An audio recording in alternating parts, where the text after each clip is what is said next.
You have been eating less than you did at 45. You cut the bread. You gave up dessert. You started walking every morning before anyone else in your house was awake. And your belly is still there, the same soft protrusion in the mirror that was not there 10 years ago, sitting just below your ribs, unchanged, unmoved, as if your entire effort never happened at all. Most people at this point do one of two things. They eat even less, or they conclude their body is simply broken, that this is what aging looks like, and they stop trying. Both of those conclusions are wrong. And right now, I am going to show you exactly why, with the specific physiological mechanism that your calorie counting app and your bathroom scale have been completely blind to. Because the problem is not how many calories you eat. The problem is one specific hormone that, after 60, begins operating in a way your body was never designed to sustain for extended periods.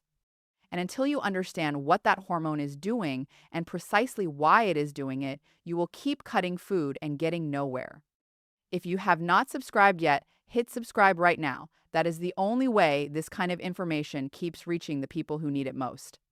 Before we go any further, I need to say something directly, because your health matters more than a protocol. There are situations where belly fat accumulation is not simply a metabolic issue. If you have experienced rapid, unexplained weight gain around your midsection combined with severe fatigue, unusual hair loss on the outer third of your eyebrows, or persistent swelling in your face and legs, those combinations together warrant a clinical evaluation. A thyroid panel, a morning cortisol test, and a fasting insulin test from your doctor will tell you exactly what is happening. Write those down. Ask for them specifically. They are not expensive, and most physicians do not order them unless you request it. If those warning signs do not apply to you, keep watching, because what comes next will reframe everything. Here is the story the diet industry has been selling you since before your children were born. Calories in, calories out. Eat less, move more. Energy balance. Simple arithmetic. It is not completely wrong.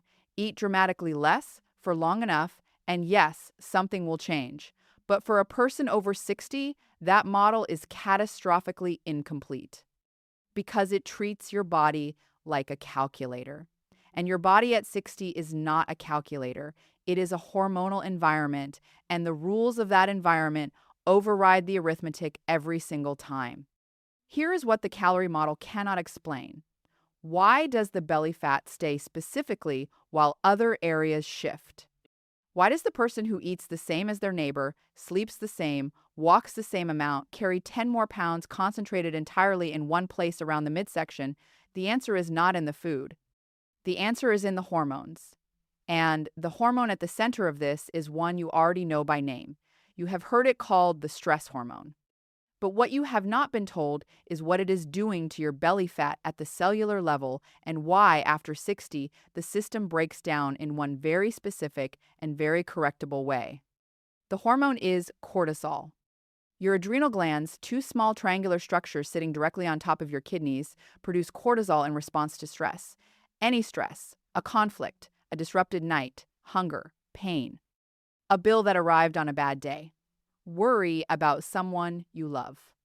In a young, healthy person, cortisol rises, does its job, mobilizes energy, sharpens attention, manages whatever the crisis is, and then falls back down within an hour or two. The system resets completely. Here is what changes after 60. 3 things happen at the same time that prevent that reset. First, the cortisol shutdown mechanism slows. There is a feedback loop involving a region of the brain called the hippocampus that is responsible for turning cortisol production off once the crisis has passed. That feedback loop becomes measurably less sensitive with age. Cortisol rises normally but takes significantly longer to return to baseline. Brief bursts become extended exposures.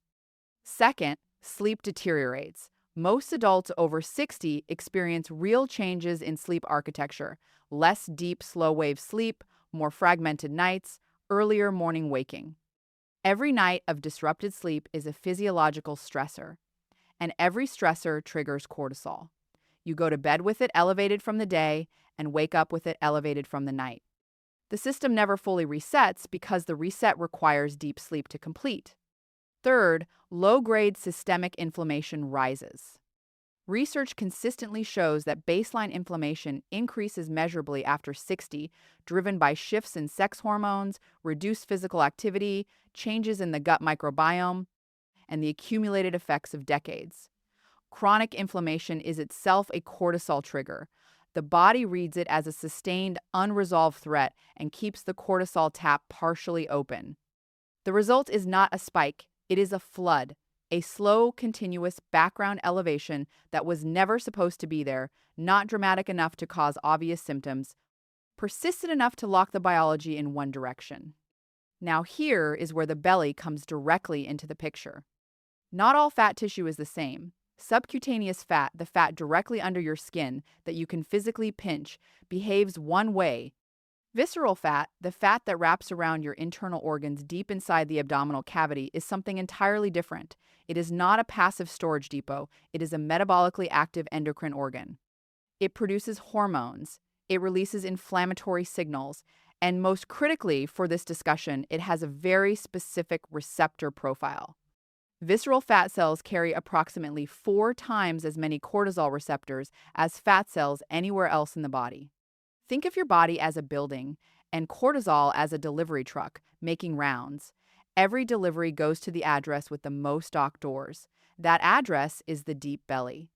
Every time cortisol rises, regardless of what triggered it, the signal arrives at visceral fat with 4 times the intensity of anywhere else.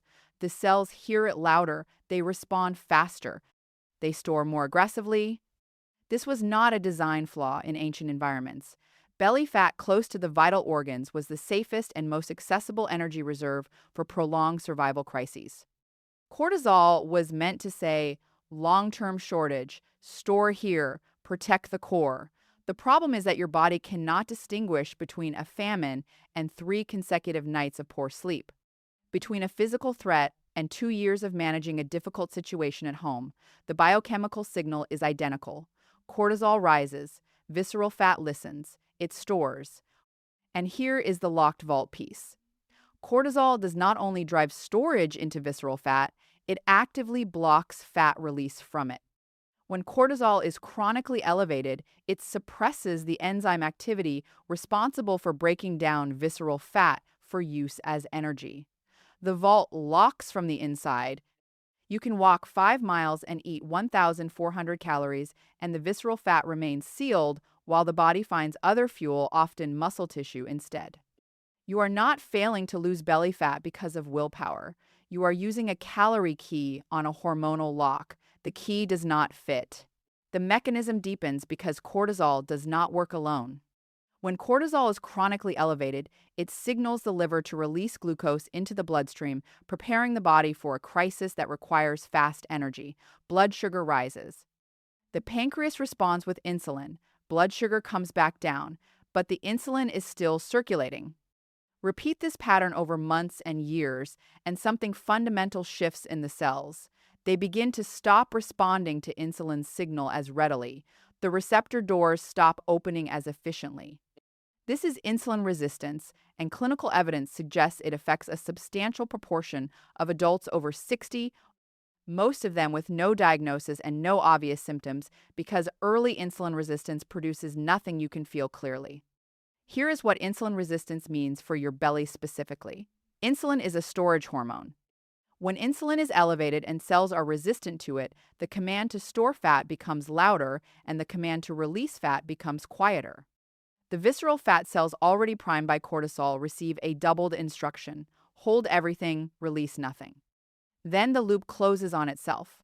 Insulin resistance produces low-grade inflammation. Low-grade inflammation triggers more cortisol. More cortisol drives more visceral fat storage and more insulin resistance. The cycle runs continuously. Eating less tightens it. Because aggressive calorie restriction raises cortisol, further starvation reads as a survival crisis, which locks the vault harder. This is not a willpower problem. It is a closed hormonal loop, and you cannot break a hormonal loop with a caloric deficit. Consider someone I'll call Dorothy, 67 years old. She came in carrying a food diary she had kept meticulously for 4 months. Everything logged, every meal weighed. She had reduced her daily intake from around 2,000 calories to 1,400.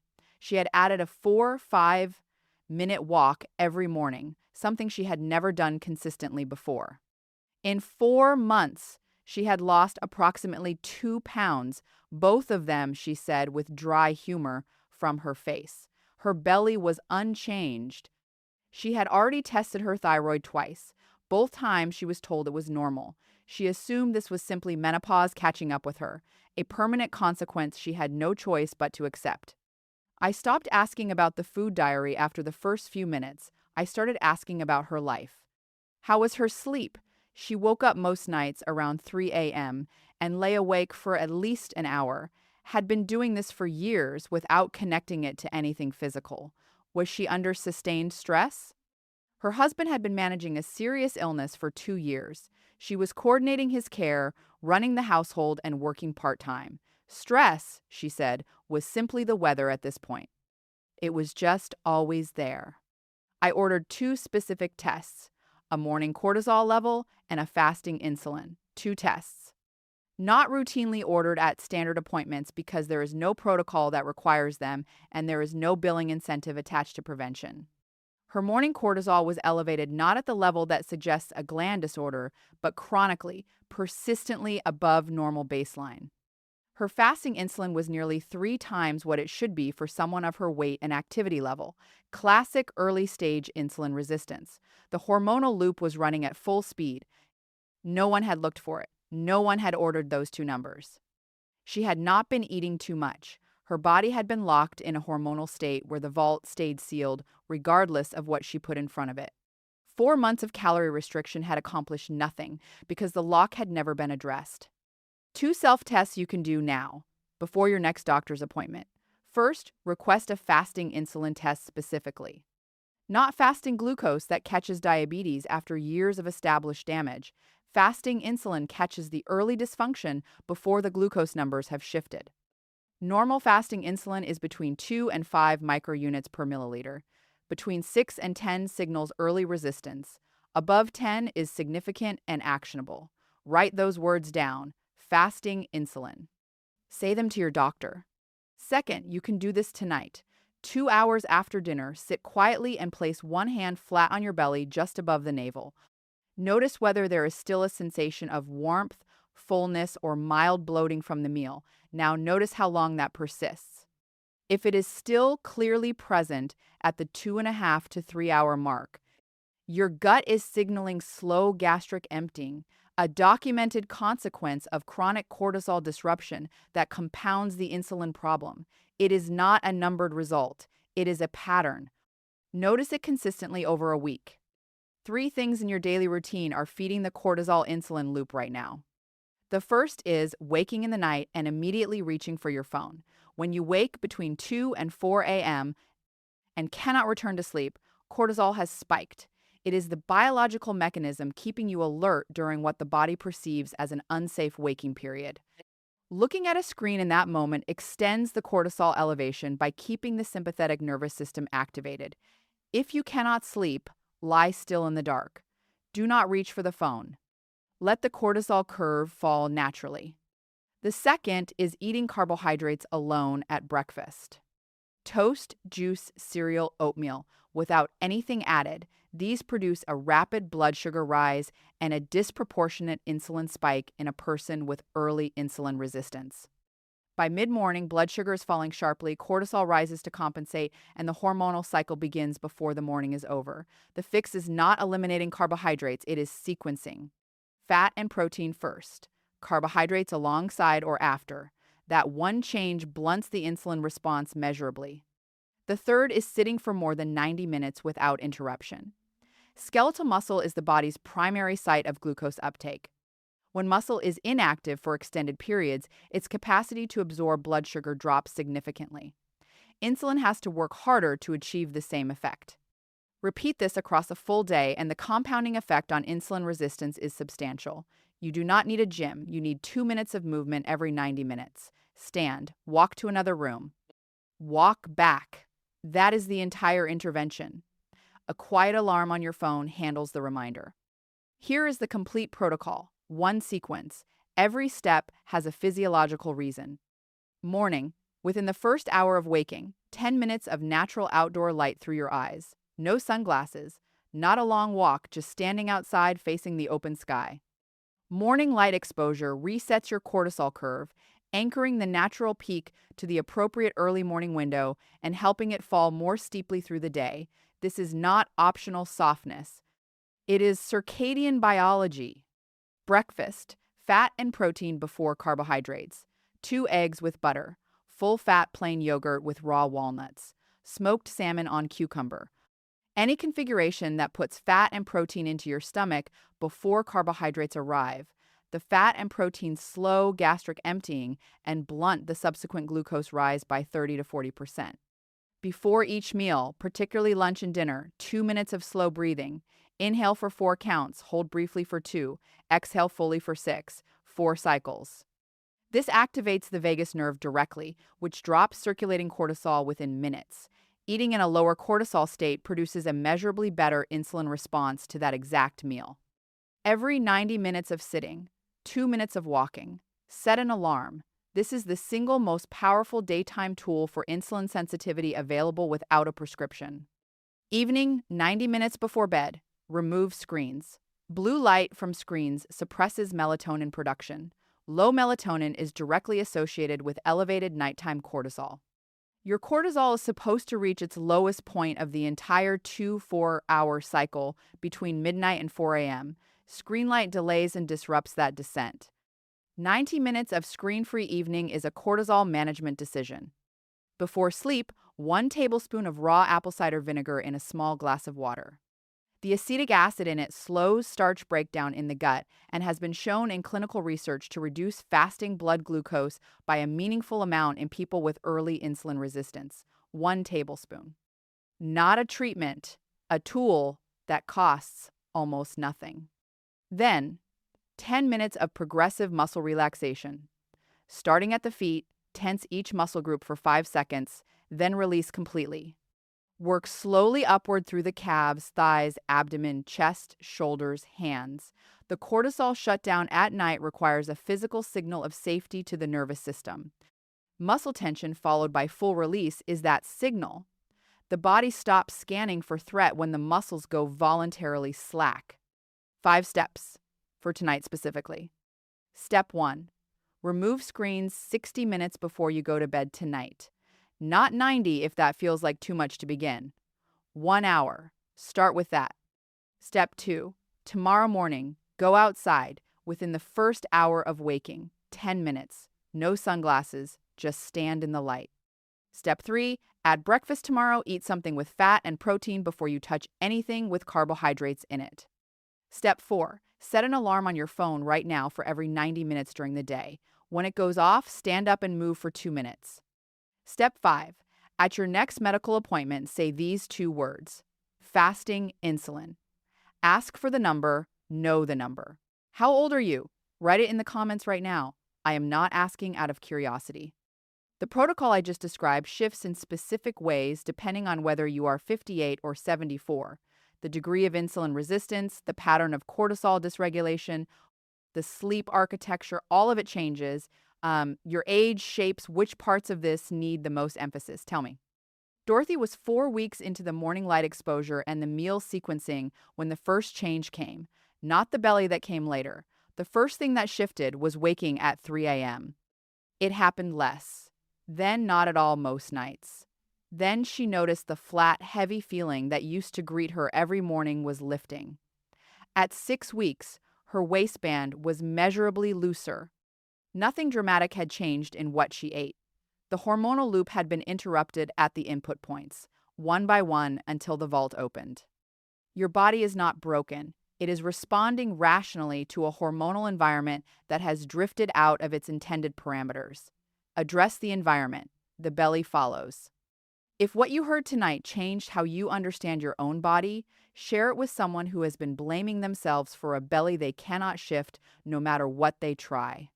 You may have just handed them the answer they have been looking for. If you have been doing everything right and the belly still will not move, cortisol is the reason. And there is one more piece of this puzzle I have not told you yet, something that happens specifically at night that makes everything worse. That video is next.